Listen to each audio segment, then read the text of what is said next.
I would like to quickly introduce the panelists that are joining me here today, who are all incredible experts in a variety of human rights fields.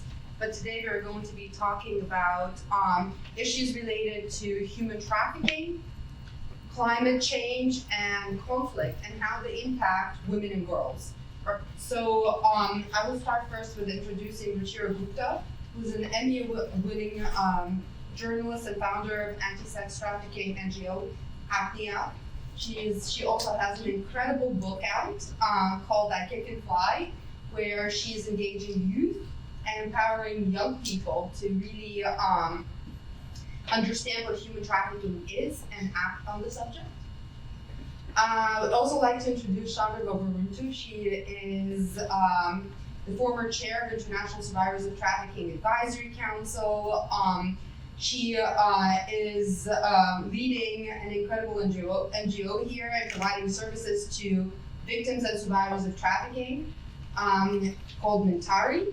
And everybody here has incredible accolades, and if I read them all, it would take quite a bit. I'd also like to introduce BAUER, who has been working for about 20 years now, almost. No, 20 years on behalf of protecting human rights and human dignity, especially for women. But she has been leading an NGO from Romania called IOANA for 12, and doing incredible work here as well at the UN on the Cybercrimes Convention and a variety of other topics. As well as Heather WOKUSCH, who is an executive director of MESPERO, Impact for Resilience. She consults corporations, governments, educational institutions and such. She brings in the cross-section between climate change and human trafficking, which is an important one. And we look forward to discussing a number of these issues with women here at the panel. As I've mentioned, today we are faced with a situation where there are over 110 conflicts around the globe. They specifically impact women and girls. They impact women and girls in terms of displacement. And they make them extremely vulnerable to a variety of forms of exploitation, including human trafficking for both labor and sexual exploitation. A lot of these conflicts are also driven by climate change, and the compounding of all of these issues together create a perfect storm of extreme instability, extreme violence, including sexual violence that women experience in conflict, and vulnerability to various forms of exploitation. So I would like to start this conversation actually by turning to RUCHIRA and asking her the following question. You've been leading the work on addressing violence against women, human trafficking, and impact of conflict on women and girls for decades. Can you provide an overview of the interlinkage between conflict-related sexual violence, climate change, and human trafficking, and their combined impact on lives of women and girls globally? Thank you, Tatiana, and thank you, Pooja, for convening us all together during the UNGA to put our issues on the table at this very critical moment as we are trying to fulfill the goals of the United Nations Sustainable Development Goals, especially SDG 16 and SDG 5. Today's topic, of course, totally connects with both of them and also provides the link between the two of them. One is peace and security, and the other is gender-based violence. As a lifelong activist against human trafficking, one of the things that I've watched with horror is the link between human trafficking, sexual violence, and man-made disasters like wars or natural disasters like climate change.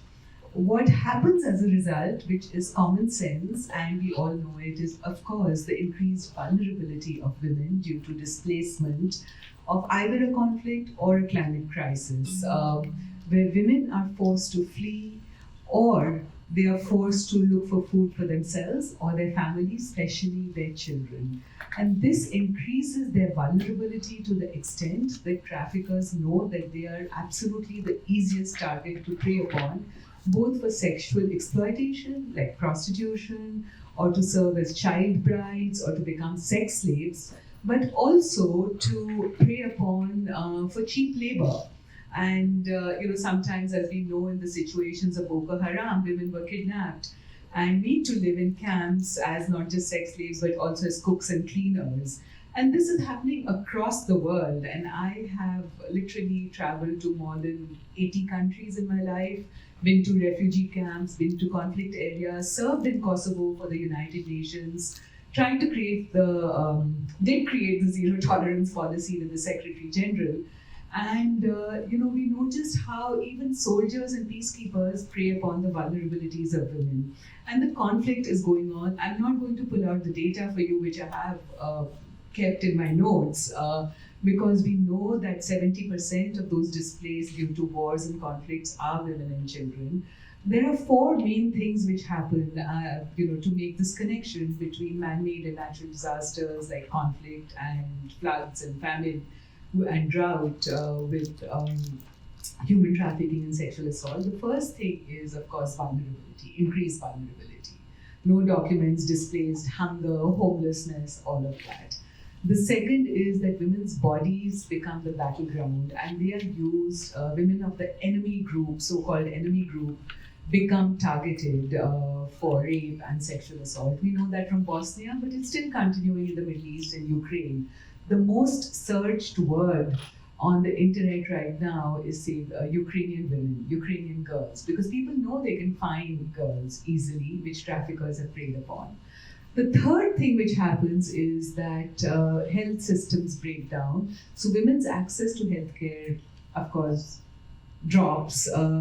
But also what happens is, their whole reproductive support system goes away.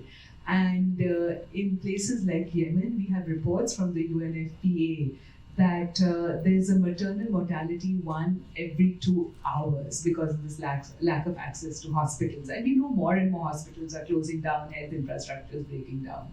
The fourth is domestic violence increases in times of natural disasters and sexual and war.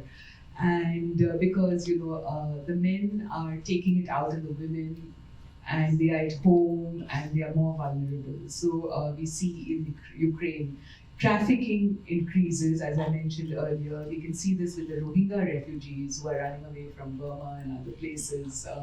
The whole refugee camps become preying grounds, including one in Kenya, the famous one called Zeleka, where the girls fleeing from Congo had ended up and they became victims of sexual violence all over again. And the fourth thing which happens is that children are affected because the women are affected.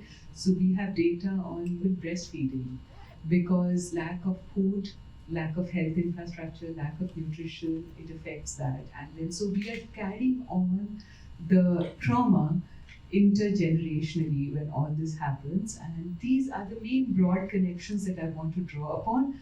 Yet, finally, I want to end by saying that we have to remember that there is a resolution called 1325, where we are saying women need to be at the peace table.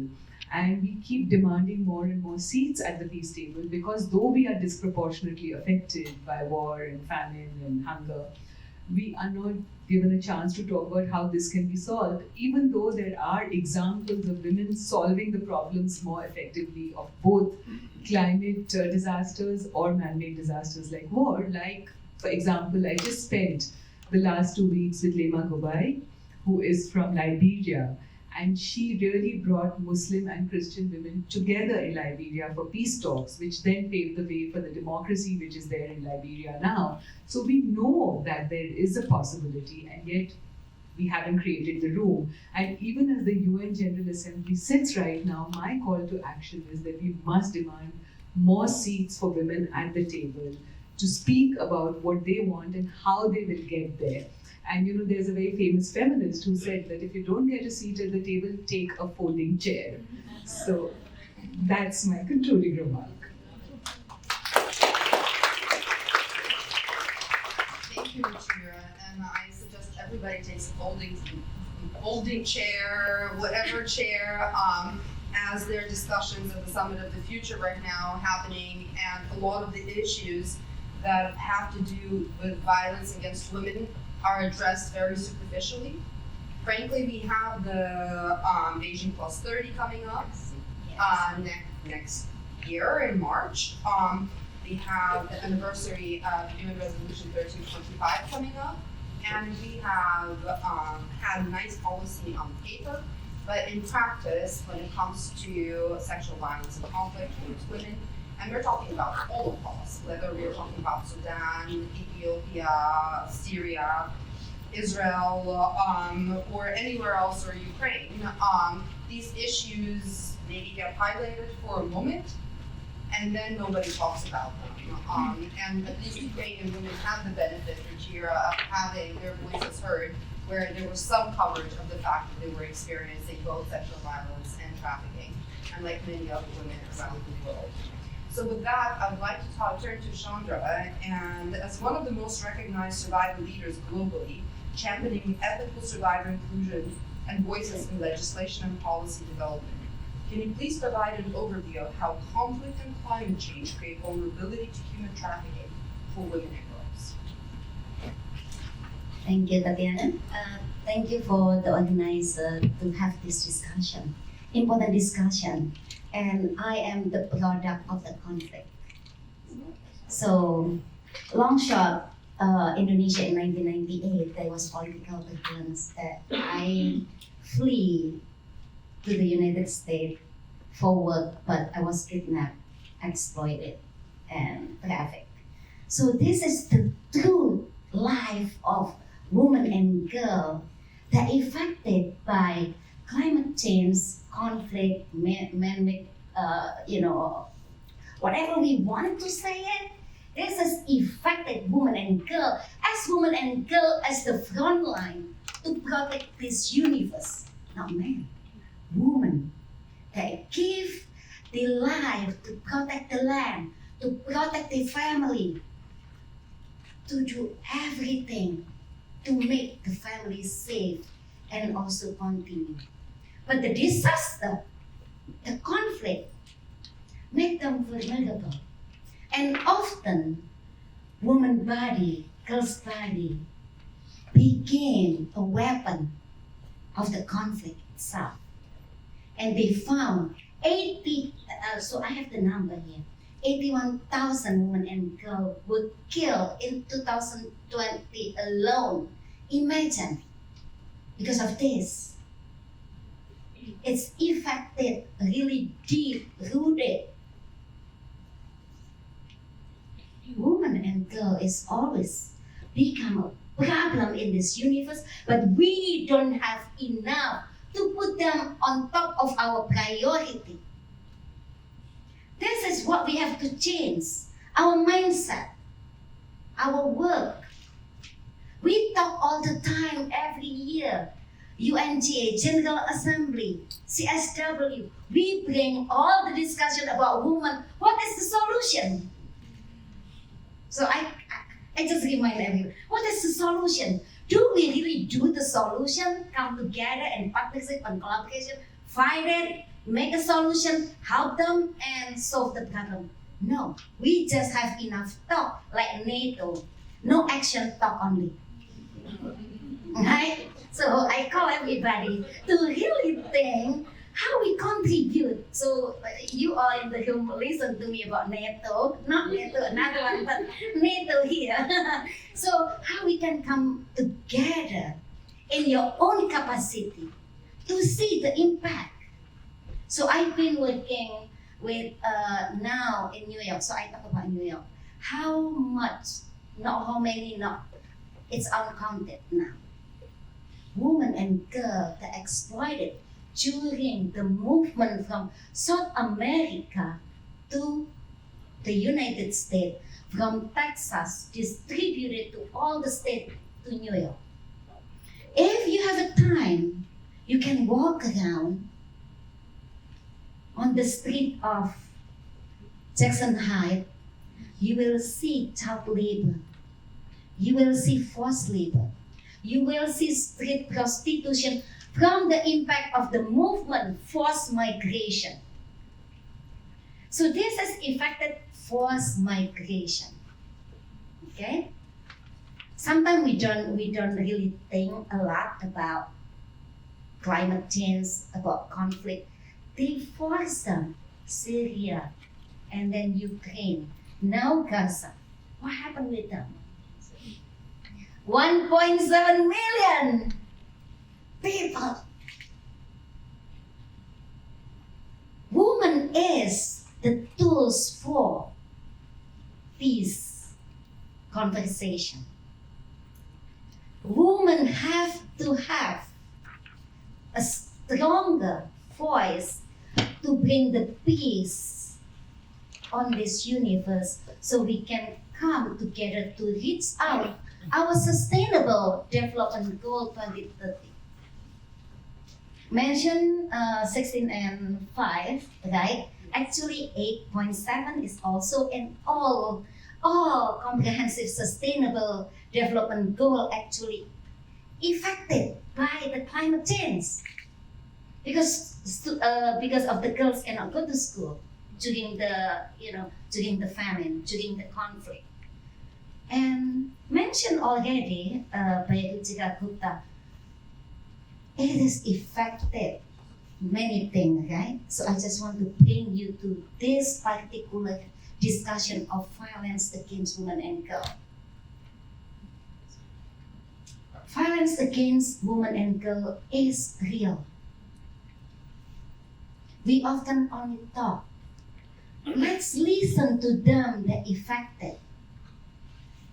Let's sit with them. Listen with your ear and with your heart. Because sometimes we just listen. Bring their voice. This is the most crucial, is bring their voice to the table for your plan, for your strategic plan in ending violation of violation against women and girls. Because most of the time we don't listen to them. This is our agenda, not the agenda. It's happened, that's why I did revolution in the United States and also with TATIANA to make survivor is being heard, represented. I want to question you. If your organization, do you have people that affected by the topic that you do and give them sit at the table? Giving opportunity for them to speak up, giving opportunity for them to lead the table. My question is, give them opportunity. Let's work together to end violation against women and girls affected by climate change. This is real. Climate change is not just talking in the US. This is a global issue. Global issue that need to be tackled and women will lead it. Believe me, we will lead it. Each of you will make a change.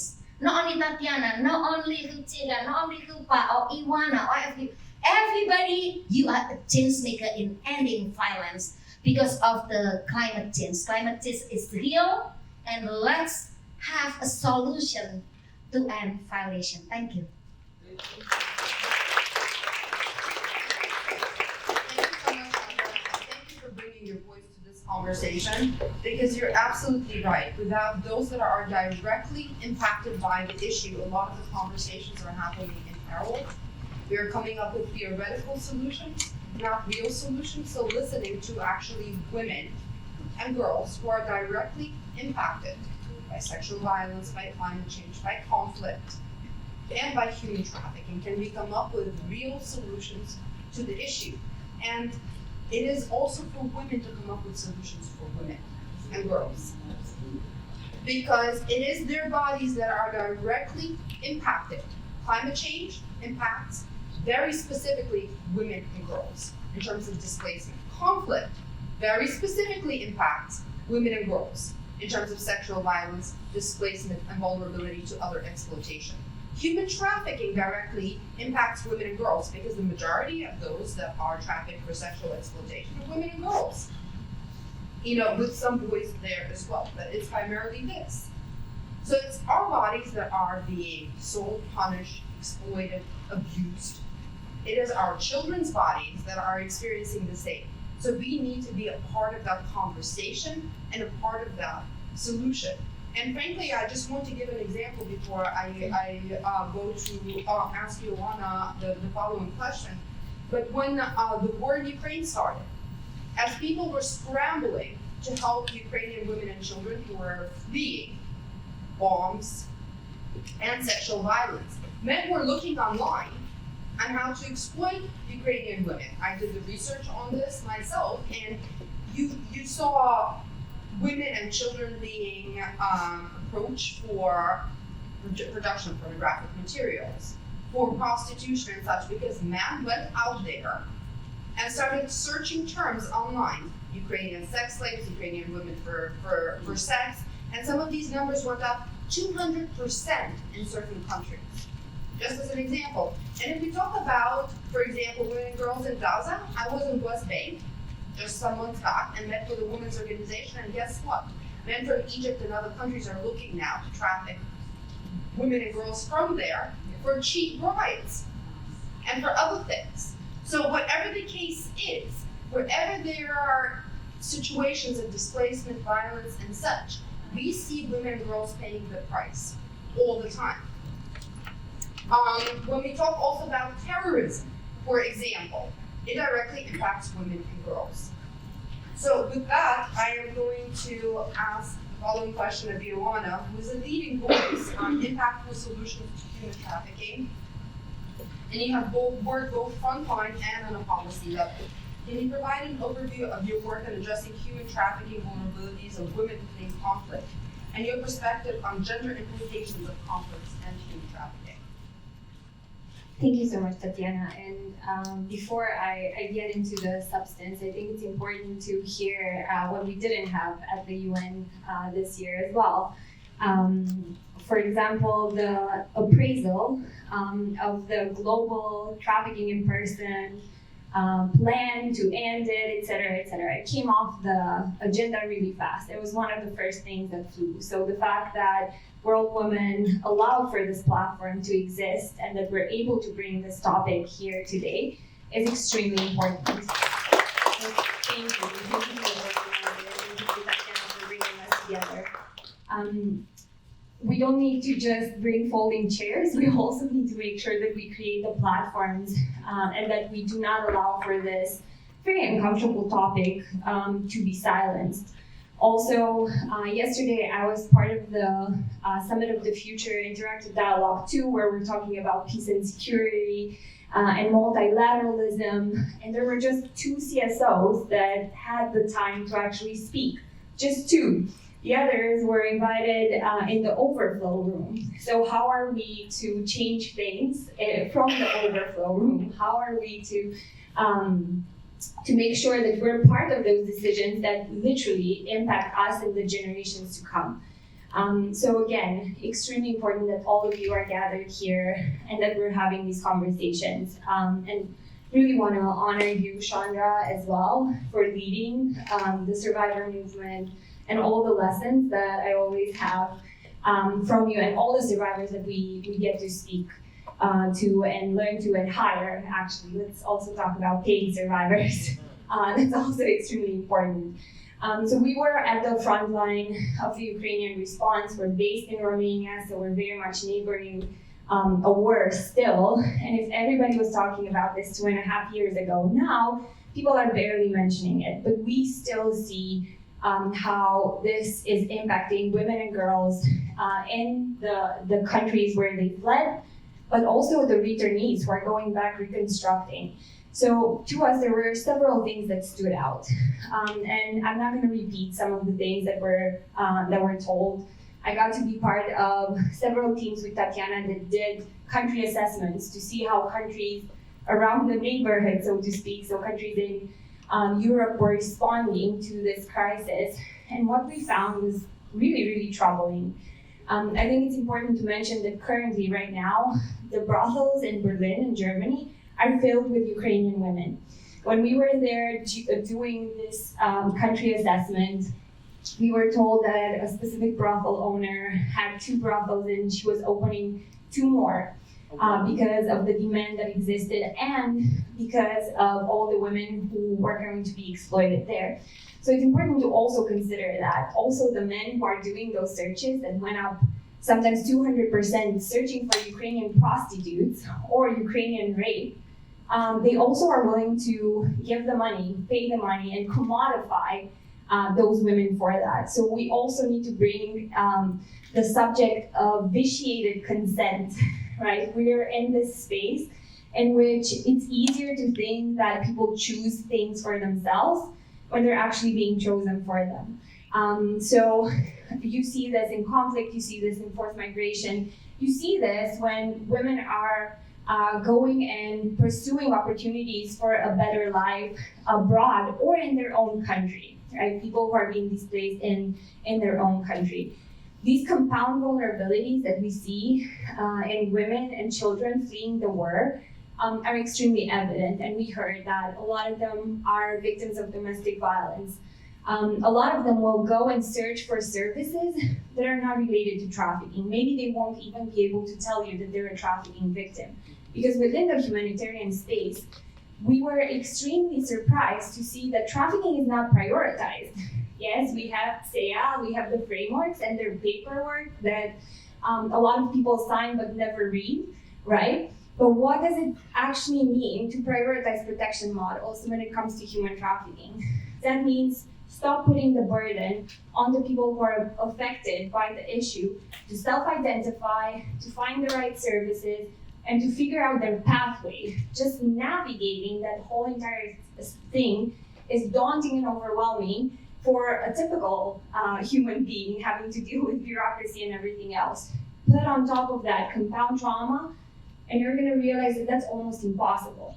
So we shouldn't expect that from the victim. We should believe the victim, we should lower the threshold for identification, and we should make sure that the services are there and that they're appropriate, and also look at connect issues.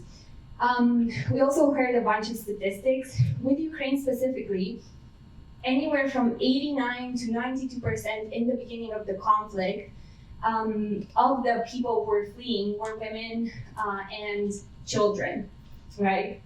And then if you parallel that with another statistic that exists globally, 89 to 90% of the victims of sexual exploitation are women and children.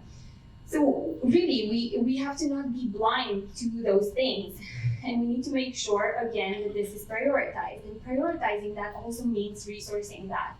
And we had a handful of donors and supporters who understood, one, the urgency, and two, the difference between helping out somebody with 50 euros, giving a woman 50 euros, making sure that she can buy a ticket or buy food, or giving them a really nice brochure telling her where she needs to sign up and take 2 months in order to start getting benefits, right?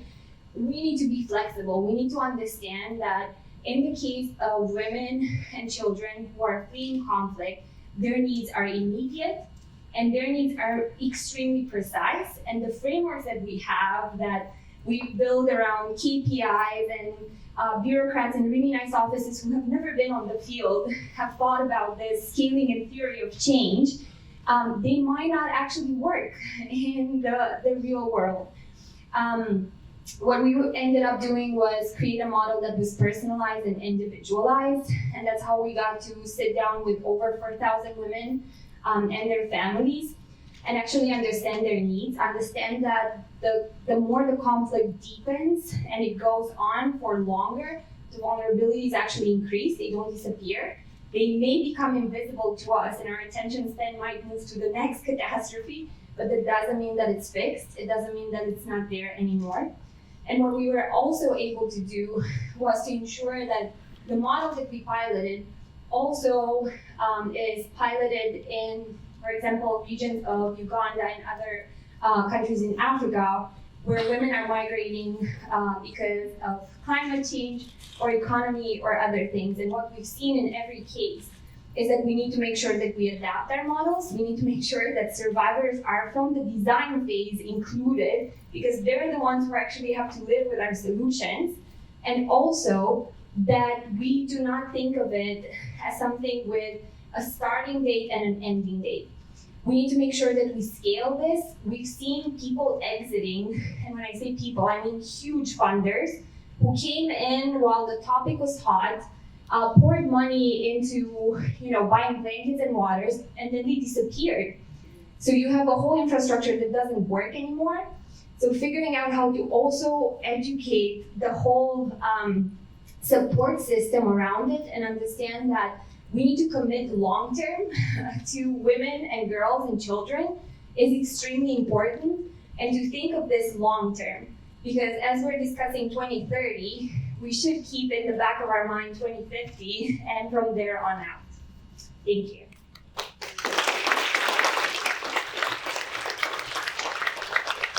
I'd like to thank you for really putting this issue into perspective, because a lot of the solutions are not really to prevent and protect. They're just to exist and continue the cycles, and it doesn't change anything.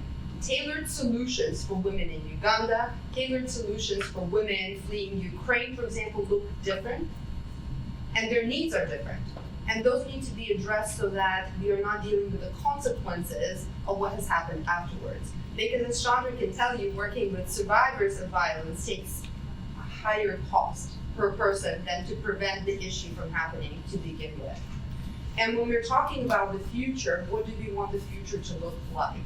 As I've mentioned right from the beginning, we have 110 plus conflicts that are raging right now.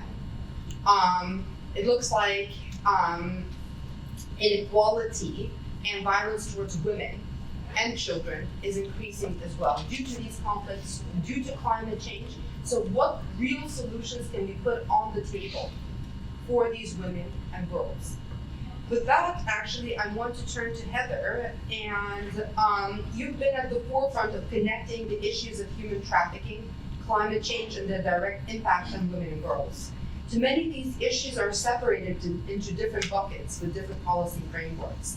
Can you outline your perspective on why it is crucial to develop solutions which interlink the topics, and what these would be in your view?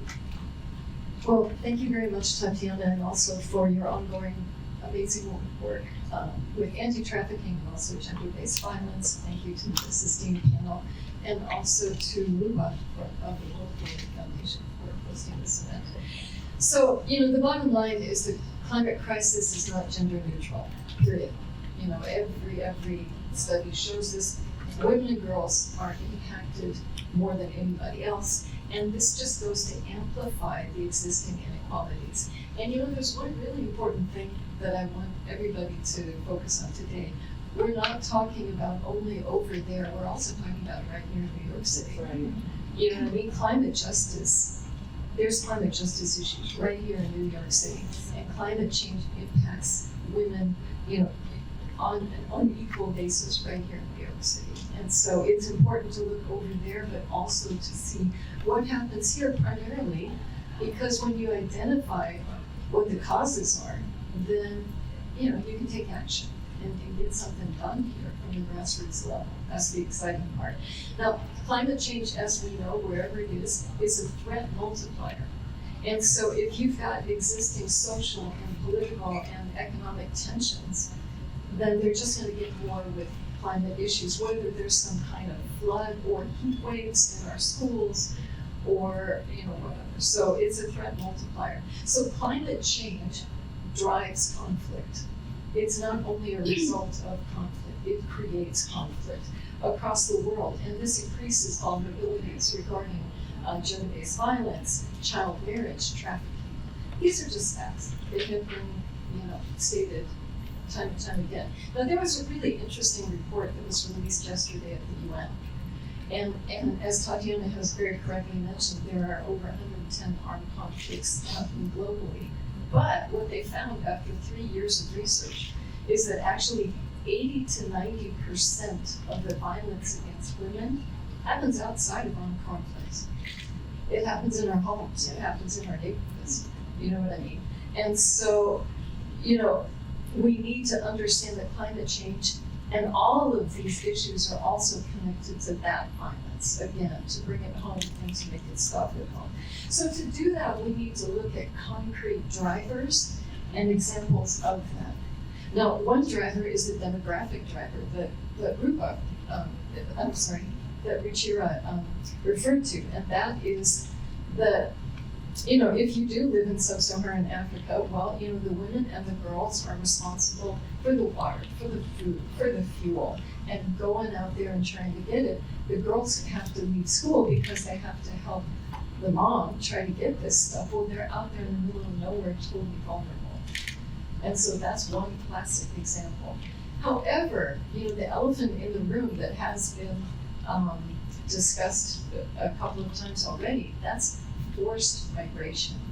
That is where so much of this trafficking happens, and this can happen inside a country, as IOANA mentioned. This can happen across borders. So let's look at those drivers. Now, one of those drivers is economic.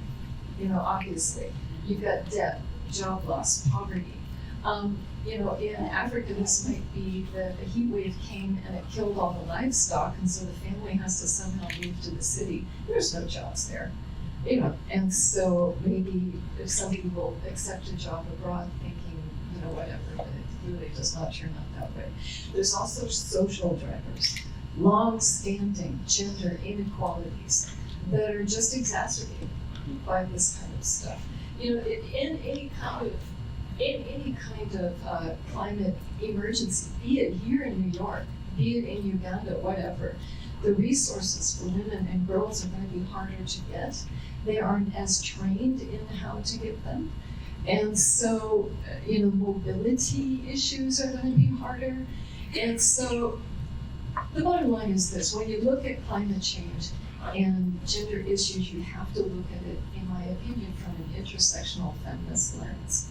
You know what I mean? And that means some populations are just going to be impacted more than others.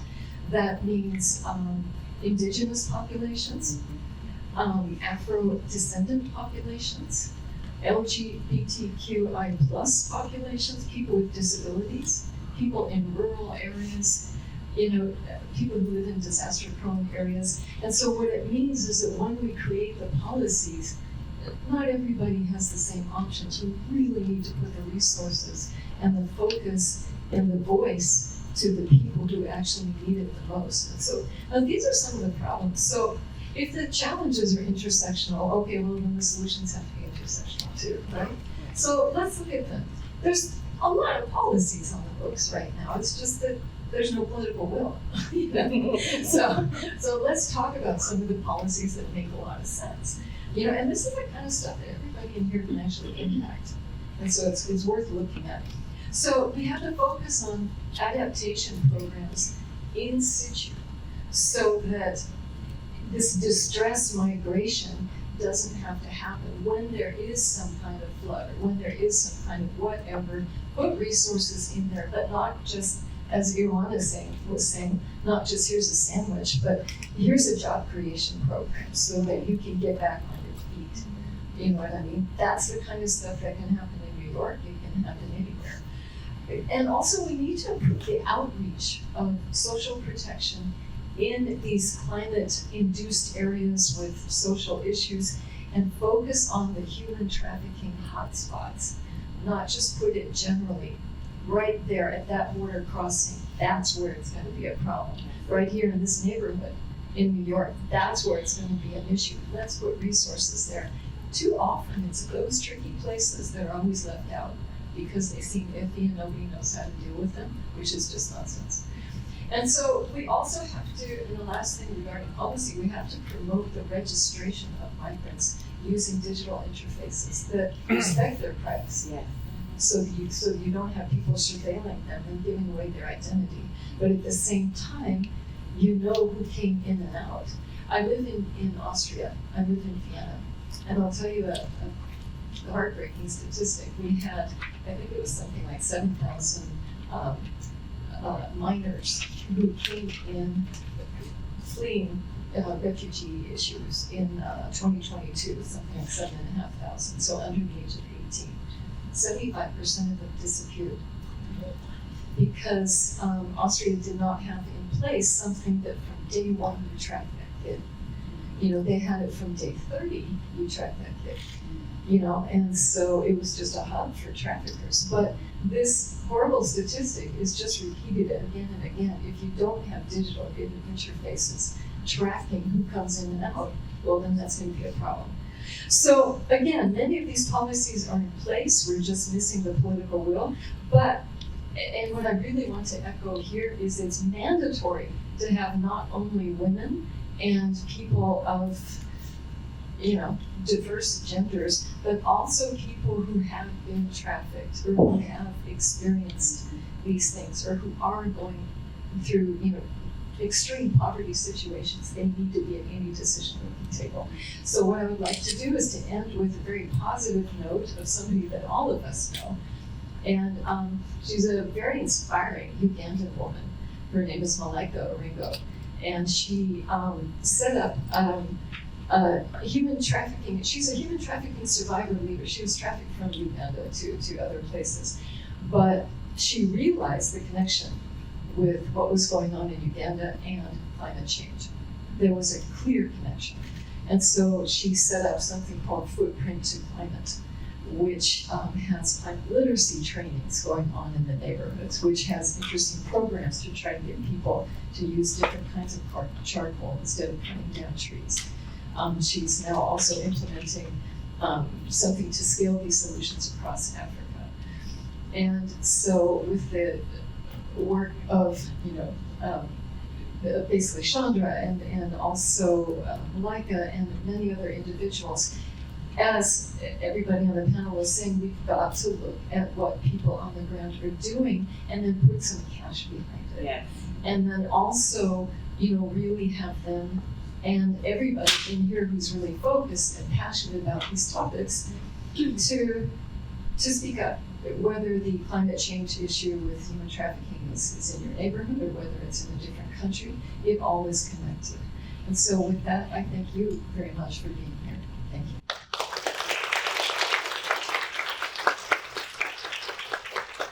Thank you, Heather, for once again highlighting the need to include survivor voices ethically into all the solution development when it comes to policy, but also bringing up the situation that there are easy solutions to protect children from being trafficked and exploited, and children going missing is the reality all across the globe, and these children end up being trafficked, exploited, abused in so many different ways, and that should not be happening. And a lot of times it's as simple as that, creating a technical solution that will track children and protect them, as we are obliged to do throughout, you know, on a state level.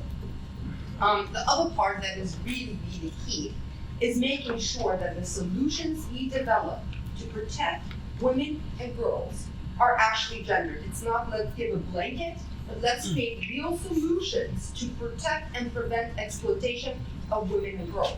It's also about keeping men accountable for creating demand, for example, for sexual exploitation of women and girls, and doing and implementing the right policies and legislation both globally as well as locally.